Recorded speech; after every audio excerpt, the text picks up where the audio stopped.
नमस्कार, आप देख रहे हैं न्यूज समाचार जनता की आवाज। आइए खबरों की शुरुआत करते हैं। 2025 बोर्ड की परीक्षा में शामिल हो रहे बच्चों को काउंसलिंग साइकोलॉजिस्ट स्वाति गुप्ता की सलाह। परीक्षा के दौरान तनाव नहीं, दिमाग को शांत रखना जरूरी।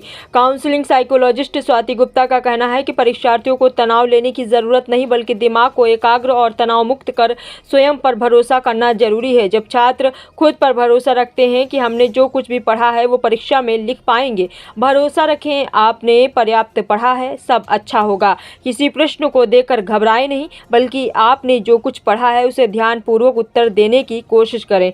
देखा जाता है कि छात्र परीक्षा के दौरान मानसिक रूप से दबाव में आ जाते हैं। इसके लिए आवश्यक है कि छात्र अपनी दिनचर्या में कुछ महत्वपूर्ण बदलाव कर तनाव मुक्त हो सकते हैं। स्वाति गुप्ता के मुताबिक देखा जाता है कि छात्र परीक्षा के दौरान अपनी नींद उपयुक्त मात्रा में नहीं लेते हैं, जिसका सीधा असर उनकी कार्य क्षमता पर दिखता है, जैसे गुस्सा, चिड़चिड़ापन आदि समस्याएं देखने को मिलती हैं, जिसकी वजह से बच्चे अपना ध्यान केंद्रित नहीं कर पाते हैं। छात्रों के लिए अति आवश्यक है कि परीक्षा हाल में जो भी निर्देश दिए जाएं उन्हें ध्यानपूर्वक सुनें और स्पष्ट न होने पर इन्विजिलेटर से अवश्य पूछ लें। गलती करने से अच्छा है कि निडर होकर पूछ लें।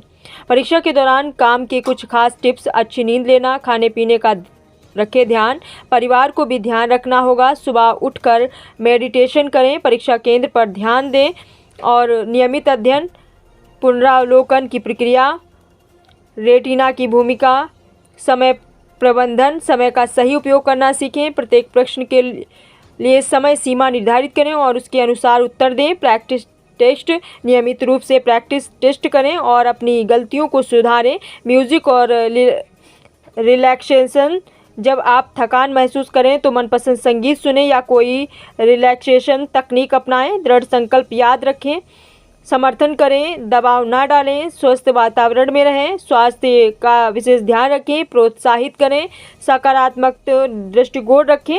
वहीं बता दें, बोर्ड परीक्षा का समय चुनौतीपूर्ण हो सकता है, लेकिन सही दृष्टिकोण और तैयारी के साथ बच्चे इसे शांत और संयमित तरीके से निपटा सकते हैं। बच्चों और अभिभावकों दोनों को एक दूसरे का समर्थन करने और सकारात्मक वातावरण बनाए रखने की आवश्यकता है।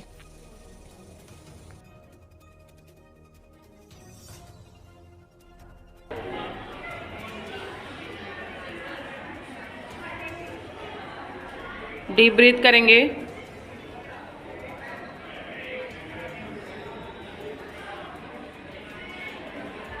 बिल्कुल अपने माइंड को कंसंट्रेट करके एग्ज़ाम के लिए अपने आप को प्रिपेयर करेंगे।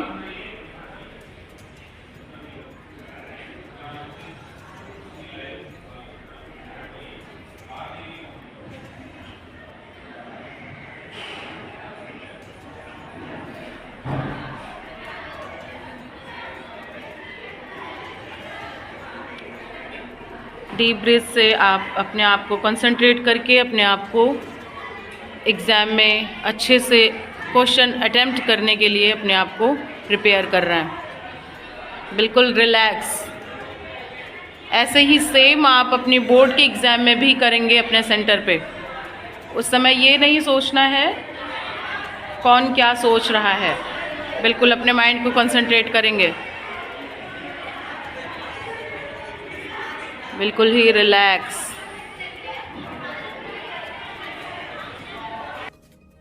बच्चे, अभी कुछ दिनों के बाद हमारे माननीय प्रधानमंत्री जी कुछ दिनों के बाद आप लोगों से लाइव आकर परीक्षा पे चर्चा करेंगे। उससे पहले यहाँ स्कूलों में हम टीचर्स आपसे, काउंसलर्स आपसे बात करके आपके प्रॉब्लम्स को रिजॉल्व करना चाहते हैं, जिससे कि आपके परीक्षाओं में, आपके एग्जाम लिखने में जो भी कठिनाइयाँ होती हैं, आप उससे बातों को जानकर अपनी प्रॉब्लम्स को रिजॉल्व कर पाएं। फर्स्टली बेटा क्या करना है आपको, मोस्टली आप लोग क्या करते हैं, परीक्षाओं का प्रेशर इतना ज़्यादा ले लेते हैं कि आप लोग इजी वे में अपने एग्जाम को अच्छे से लिख नहीं पाते हैं। परीक्षा पे चर्चा बात इसलिए शुरू हुई कि आप लोगों के जो तनाव है उसे दूर किया जाए, आपके एग्जाम्स को कैसे इजी बनाया जाए, इसलिए ये टॉपिक उठाया गया। ठीक है, परीक्षा पे चर्चा पर्टिकुलर यहाँ पे बात होगी आपके तनाव से रिलेटेड। ठीक, मोस्टली आप लोग क्या होता है जब एग्जाम्स आते हैं, चाहे वो ज़्यादा प्रॉब्लम्स फेस करने को मिलती है क्योंकि उनका फर्स्ट चांस होता है। और मोस्टली क्या होता है कि आप लोग जब एग्ज़ाम लिखने जाते हैं तो आप लोग बहुत ज़्यादा प्रेशर इस बात का ले लेते हैं कि हमारा बोर्ड है, बोर्ड का जो एक हवा बना हुआ है बोर्ड के नाम का, उसका वो प्रॉब्लम देता है। एक्चुअल में अगर आप लोग इसे पॉजिटिव वे में देखेंगे ना तो उतना प्रॉब्लमेटिक नहीं है जितना कि इसे हम लोग अपने मन में बना लेते हैं। ठीक है, फर्स्टली आप लोग जब एग्जाम में जाते हैं, एग्जाम में सेंटर पे जाने के बाद फर्स्टली तो हम लोग जब अपना सेंटर नहीं होता है, अपना स्कूल नहीं होता है, तो आधा डर यही स्टार्ट हो जाता है। सेंटर पे जाने के बाद आपको बहुत ही कामली अपने आप को रखना है, अपने आप को बिल्कुल ही रिलैक्स रखना है। जैसे कि अभी प्री बोर्ड के एग्जाम में आज मॉर्निंग में ही हमने आपको मेडिटेशन के थ्रू कुछ चीज़ों को बताया। जब हम मेडिटेशन करते हैं, डीप ब्रीथ करते हैं, तो वहाँ पे क्या होता है, हम अपने माइंड को कंसंट्रेट कर पाते हैं। कंसंट्रेट अगर हम करेंगे जिससे हम जो भी प्रीवियसली जो भी पढ़े हुए हैं, जो भी हमने अपना रिवीजन किया है, सारी चीज़ों को हम अपने माइंड में प्रॉपर तरीके से कंस्ट्रक्ट कर पाए, अपने माइंड को कंसंट्रेट कर पाए। हम मेडिटेशन के थ्रू अपने माइंड को कंसंट्रेट करके एंड देन हम अपना एग्जाम बेहतर बना सकते हैं। ठीक है, और बार बार आप लोग जैसे कुछ निगेटिव वर्ड्स बोलते हैं, जब एग्जाम सेंटर पे जाते हैं तो वहाँ पे तमाम और बच्चे होते हैं, वहाँ आप लोग आपस में एक दूसरे से बात करके और भी तनाव में आ जाते हैं।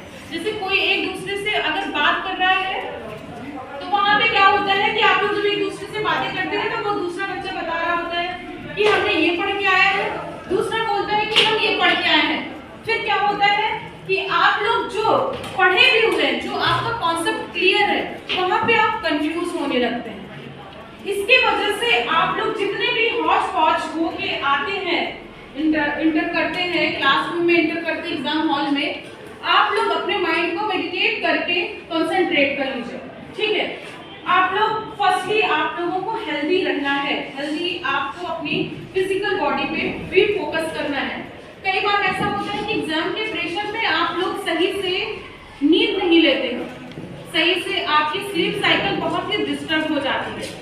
आपको एग्जाम के दौरान आपको अपनी स्लीप साइकिल मेंटेन रखनी है, आपको हेल्दी फूड, हेल्दी डाइट रखनी है, बार बार निगेटिव अफर्मेशंस नहीं देने हैं। ठीक है, आपको अपने माइंड को पॉजिटिव अफर्मेट करना है कि हम ये चीजें कर लेंगे। जब आपके मन में कई बार आप एग्जाम हॉल में जब बैठते हैं ना, तो सडन पेपर सामने होने के बाद आप लोग जो भी पढ़ा हुआ है सडन भूल जाते हैं। वहाँ पे जब भी ऐसी सिचुएशन आए, बस ये समझ लीजिए कि आपका माइंड एग्जॉस्ट हो रहा है। आप तुरंत डीप ब्रीथ करिए और देन अपने तुरंत प्रीवियस प्रेजेंट में आके सही से अपने माइंड को कंसंट्रेट करके उन चीज़ों को रिकॉल करने की कोशिश करिए कि जिस दिन आपने वो चैप्टर पढ़ा है, जब वो टॉपिक पढ़ा है, अपने क्लासरूम को याद करेंगे, लर्न करेंगे, थोड़ा सा रिकॉल करेंगे, फ्लैशबैक में जाएंगे, तो आप उन चीज़ों को आराम से पेपर में लिख पाएंगे। ठीक है, आपको बहुत हड़बड़ाने की जरूरत नहीं है। आप लोग जब भी ब्लैंक हो जाए ना, तो बिल्कुल इतना यही समझिए कि हाँ, ये एक फेज है, हमें उससे बाहर आना है। ऐसा नहीं है कि आगे वाला भी आप भूल जाए।